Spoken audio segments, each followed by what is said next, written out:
Hello viewers, আসসালামু আলাইকুম। Welcome to my Aurora cooking studio. সবাই কেমন আছেন? আজ আমি নিয়ে এসেছি দুর্দান্ত স্বাদের প্রন চাইনিজ ভেজিটেবল। যত প্রকার চাইনিজ ভেজিটেবল খেয়েছি, এটাই আমার কাছে সব থেকে বেস্ট মনে হয়েছে। তাই সহজ উপায়ে টিপস অ্যান্ড ট্রিক্সগুলো তুলে ধরার চেষ্টা করেছি। আশা করি রেসিপিটা আপনাদের ভালো লাগবে।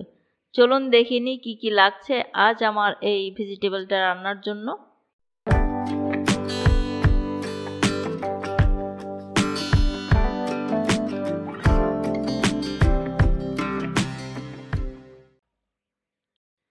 আমি এখানে নিয়েছি কিছু পেঁপে স্লাইস, কিছু গাজর স্লাইস ও কিছু ফুলকপি, 3-4টা কাঁচামরিচ। এখানে নিয়েছি 1.5 টেবিল চামচ কর্নফ্লাওয়ার, 200 গ্রামের মতো চিংড়ি মাছ, 1.5 কাপ পরিমাণ চিকেন স্টক, 2টা পেঁয়াজের পাপড়িগুলো আমি খুলে নিয়েছি, 1/2 কাপ লাল সবুজ ক্যাপসিকাম, আদা রসুন কুচি 2 টেবিল চামচ, সয়া সস 2 টেবিল চামচ, 1/4 চা চামচ টেস্টি সল্ট।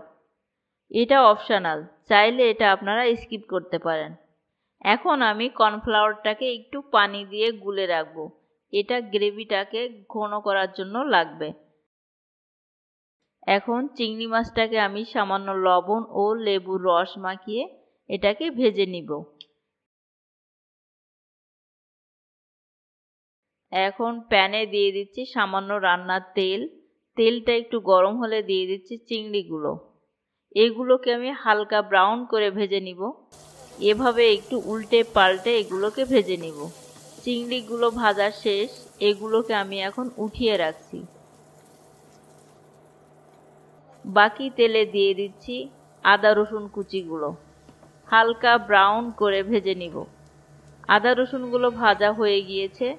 এখন এখানে দিব যে সবজিগুলো সিদ্ধ হতে দেরি হয় সেগুলো। এই যে পেঁপে ও গাজর দুটাকে 2 মিনিটের মতো ভেজে দিয়ে দিচ্ছি স্বাদ মতো লবণ। লবণটা একটু বুঝে দিবেন, কারণ এটাতে সয়া সস দিতে হবে, সয়া সসটাতে লবণ থাকে। এখন দিয়ে দিচ্ছি ফুলকপি, দিয়ে দিচ্ছি 4-5টা কাঁচামরিচ ফালি। এগুলো আমি মিনিট খানিকের মতো ভেজে নিব। এই পুরা রান্নাটা করতে হবে হাই হিটে। চাইনিজ ভেজিটেবলটা হাই হিটেই রান্না হয়ে থাকে। এখন এখানে দিয়ে দিব চিকেন স্টক। ভালোভাবে একটু নেড়ে অপেক্ষা করছি বলক ওঠা পর্যন্ত। বলক উঠে গেছে। এখন দিয়ে দিব ভেজে রাখা চিংড়িগুলো। একটু নেড়ে চেড়ে দিয়ে দিচ্ছে 1 চা চামচ গোলমরিচের গুঁড়া, আর দিয়ে দিচ্ছে সয়া সস। সয়া সসটা দিয়ে 30 সেকেন্ড পর দিয়ে দিচ্ছি পেঁয়াজের পাপড়িগুলো, দিয়ে দিচ্ছি ক্যাপসিকামগুলো। পেঁয়াজ ও ক্যাপসিকামগুলো একবারে শেষ পর্যায়ে দিতে হবে, যেন এগুলোর ক্রাঞ্চিনেসটা বজায় থাকে। এটা এখন আর বেশিক্ষণ রান্না করা যাবে না। এখন গ্রেভিটা গাঢ় করার জন্য দিয়ে দিব গুলে রাখা কর্নফ্লাওয়ারটা। কর্নফ্লাওয়ার দেওয়ার আগে আবার ভালোভাবে চামচের সাহায্যে নেড়ে নেবেন। কর্নফ্লাওয়ারটাকে আমি একবারে না দিয়ে 2 বারে দিব।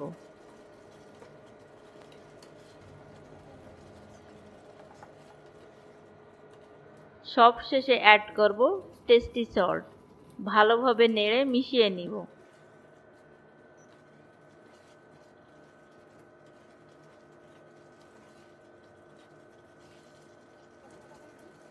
রান্নাটা আমার শেষ।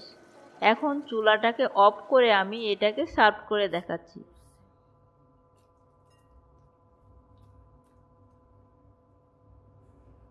এই যে দেখুন সবজিটাকে কতটা ইয়ামি দেখতে লাগছে।